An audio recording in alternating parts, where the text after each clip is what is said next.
Hello एसजीटीवी students. तो बेटा हम जो है वो ईवीएस में हमारा चैप्टर 14 रीड आउट कर रहे थे। तो इसमें हम आगे करने वाले हैं रोल ऑफ ऑर्गेनाइजेशंस। कि देखो, जब इस तरह की कोई स्थिति पैदा होती है जिसमें अर्थक्वेक, साइक्लोन्स या भूकंप वगैरह जो आते हैं हमारे, तो उसके बाद जो है वो जो हमारी ऑर्गेनाइजेशंस होती हैं, यानी कि जैसे हमारी गवर्नमेंट्स हैं या हमारी आर्मी या पुलिस वगैरह हैं, तो वो क्या है, लोगों की हेल्प के लिए आगे जो है वो आती हैं। इसके अलावा जो हमारी नॉन गवर्नमेंट ऑर्गेनाइजेशंस होती हैं, एनजीओज होती हैं, वो भी हेल्प के लिए जो है वो आगे आती हैं। तो देखिए वो कैसे हेल्प करती हैं और क्या काम होते हैं उनके। When any disaster hits the regions or country, the global community comes to aid those who have been affected. Emergency services are provided by hospitals, fire brigades, the police, and the local unit of the International Red Cross. International organizations put in their efforts to bring relief to those affected by the tragedy. Charitable organizations and ordinary peoples from across the world donate their money, food, clothes and medical supplies to those in need. तो देखिए इस तरीके का जब भी कोई जो है वो आपदा आती है तो उसमें क्या है कि जो हमारी ऑर्गेनाइजेशंस हैं, चाहे वो नेशनल हो, इंटरनेशनल्स हों, तो वो क्या करती हैं कि जैसे हमारी जो गवर्नमेंट हैं, जैसे हॉस्पिटल हो गए, फायर ब्रिगेड हो गई, पुलिस वगैरह हैं, तो वो क्या करती हैं, वो उनको मेडिकल हेल्प देती हैं, उनको बचाने का काम करती हैं, उनको रेस्क्यू ऑपरेशंस चलाती हैं। इसके अलावा जो इंटरनेशनल ऑर्गेनाइजेशंस हैं वो भी क्या करती हैं, इन लोगों के लिए क्या है, पैसे, कपड़े या खाना जो है वो डोनेट करती हैं। ठीक है। The arm forces of the countries conduct rescues, relief operations, they clear roads, distribute food and medicine among peoples affected. तो जो हमारी आर्म फोर्सेस होती हैं, यानी आर्मी वगैरह होती हैं या पुलिस वगैरह हैं, तो वो क्या करती हैं, वो रोड क्लियर करवाती हैं वहाँ पे। इसके अलावा वहाँ पे लोगों को खाना पहुँचाती हैं, खाना बांटती हैं, मेडिकल की जो सुविधा है वो प्रोवाइड करवाती है उनको।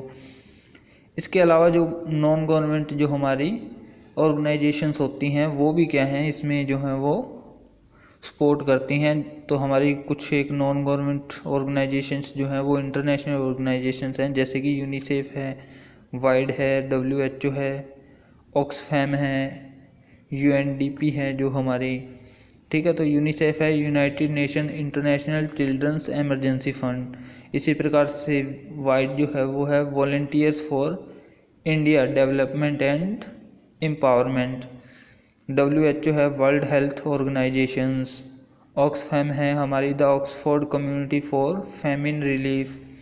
इसके अलावा हैं UNDP, United Nations development programme. Okay. इसके बाद आता है कि डीलिंग विद डिजास्टर्स। तो हमें डिजास्टर के साथ किस तरीके से जो है वो डील करनी चाहिए, यानी कि in case of emergencies like disaster which one of us should come forward to help, inform as many people as possible in case of a disaster warning, encourage people to face the problem bravely, help people to reach safe places। तो इसमें हमें क्या करना चाहिए कि disasters के अंदर जो हमारे पीपल हमारी हेल्प कर सकते हैं उनको बोलना चाहिए। ठीक है। इसके अलावा जो है वो लोगों को जो है वो इससे घबराने की बजाय इसको क्या है कि सूझबूझ से जो है वो सामना करने की जो है वो हिम्मत देनी चाहिए लोगों को। इसके अलावा जो है वो लोगों को सेफ प्लेसेस पर ले जाना चाहिए। तो इसके बाद आता है हमारा फर्स्ट एड। फर्स्ट एड देखिए क्या होता है कि फर्स्ट एड होती है हमारी इमीडिएट हेल्प जो होती है डॉक्टर के आने से पहले जो दी जाती है।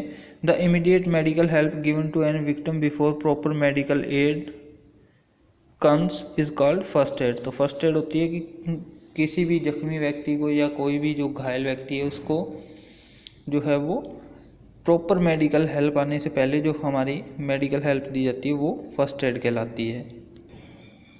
तो अब यहाँ देखिए हम कुछ जो है वो फर्स्ट एड के बारे में जो है वो बात करेंगे, जैसे कि फ्रैक्चर के अंदर जो है वो हम कैसे जो है वो फर्स्ट एड देंगे। अब fracture is crack in a bone. Fracture का होता है कि हमारी बोन का या हड्डियों का टूट जाना होता है। The prevent movement of this area splint should be use. It can be made by using a piece of wood, cardboard or even folded newspaper. The victim should be taken to the doctor. An X-ray helps to see a broken bone. तो हमें क्या करना चाहिए, पहले तो उस area की movement को, यानी कि जिस एरिया की हड्डी टूटी है उस एरिया को हमें हिलाना डुलाना नहीं है, और उसको क्या है जल्द से डॉक्टर के पास ले जाएं और उसका एक्सरे निकलवाएं। इसके अलावा है चोकिंग यानी कि चोकिंग होता है कि कई बार खाना खाते हुए जो है वो हमारा खाना फूड पाइप में जो है वो चला जाता, फूड पाइप की बजाय हमारे वाइंड पाइप यानी कि जो सांस की नली होती है उसमें चला जाता है। तो इसमें क्या करना होता है हमें कि keep the victim head lower and this his chest, slap the area between his her shoulder blade with the heel of your palm about 5 to 6 times. This will help her to cough out food particles in her wind pipe. तो इस तरीके से जो है वो हम क्या कर सकते हैं, उसको गर्दन नीचे करके उसकी चेस्ट के ऊपर जो है वो अपनी हथेली से जो है वो 5 to 6 टाइम जो है वो स्लैप जो है वो लगाते हैं हथेली से, जो है वो उसकी छत जो है वो पीठ के ऊपर थपथपाते हैं, जिससे क्या है कि जो खाना उसकी वाइन पाइप में गया वो बाहर आ जाए। नेक्स्ट है हमारा बर्न्स, कि जलने पे जो है वो हम किस तरह की फर्स्ट एड देंगे। Cool the burned area with cold water और tap water for about 10 minutes, it will prevent blister from being formed. Apply a soothing cream और a paste with the baking soda on it to rescue the pain. Cover the area with a band aid और bandage to avoid germs and dust particles sitting on it. तो जब भी जलन हो जाए या कोई हमारा हाथ वगैरह जल जाए तो उसको क्या है अच्छे से 10 मिनट के लिए जो है वो साफ़ पानी से धोएं। उसके बाद जो है वो उसके ऊपर क्रीम वगैरह या बेकिंग सोडा का पेस्ट लगा दें और उसको जो है वो अच्छे से बैंडेज से कवर कर दें ताकि उसके ऊपर जर्म्स और डस्ट जो है वो ना बैठें। इसके बाद है कट्स और वाउंड, कि अगर हमारे जो है वो कोई कट लग जाता है या कोई गहरा जख्म बन जाता है तो उस पर भी क्या करना है हमें। देखिए, we often get cuts from sharp objects like knives, blades, etc. Wash the cut with the soap and water.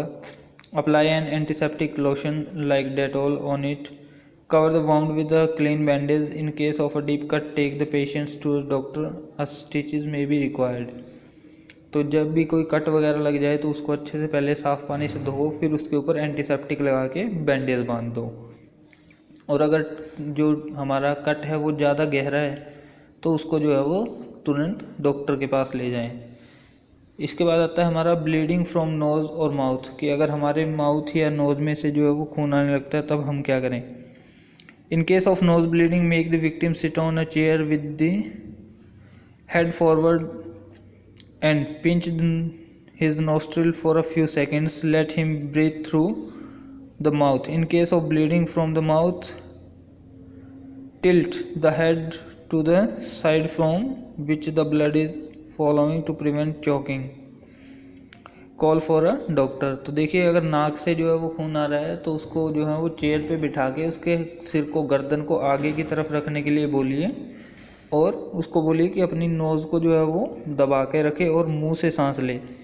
लेकिन अगर मुंह से खून आ रहा है तो हम सेम ऐसा ही करेंगे, उसको चेयर पे बिठा देंगे, लेकिन उसको क्या करेंगे, हम मुंह आगे रखने के लिए बोलेंगे, लेकिन हम क्या कर देंगे, डॉक्टर को तुरंत कॉल करेंगे।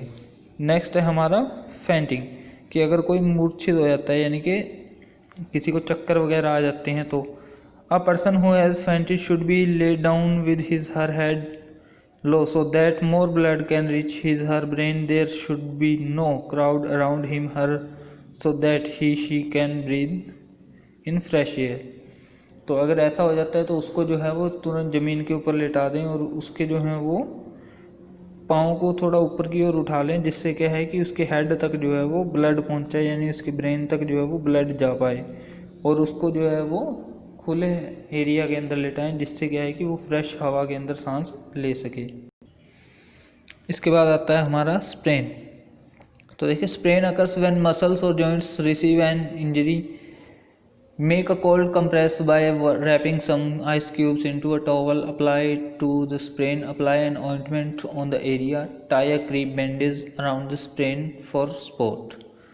तो देखिए, स्प्रेन क्या होता है, मोच होती है कि यानी अगर हमारे किसी हिस्से के अंदर कोई मोच वगैरह आ गई है, यानी कि मसल्स क्या हो जाती हैं वहाँ पे जो है वो इफ़ेक्टेड हो जाती हैं हमारी, तो उसके कारण जो है वो किसी जॉइंट वगैरह के अंदर जो है वो हमारी इंजरी हो जाती है। तो ऐसे में हम क्या करें कि या तो जो है वो आइस क्यूब्स लेकर के उसको टॉवल वगैरह या किसी क्लॉथ के अंदर उसको जो है वो उस एरिया के ऊपर अप्लाई कर दें या लगा दें, या जो है वो ऑइंटमेंट्स वगैरह जो क्रीम वगैरह आती हैं हमारी वो लगा लें, और उसके ऊपर क्या है हम क्रीप बैंडेज यानी कि जिसको हम गर्म पट्टी जो बोलते हैं वो बांध लें। तो ओके स्टूडेंट्स, यहीं तक था आपका लेसन। तो इसको अच्छे से जो है वो आपने रीड आउट करना है। Thank you.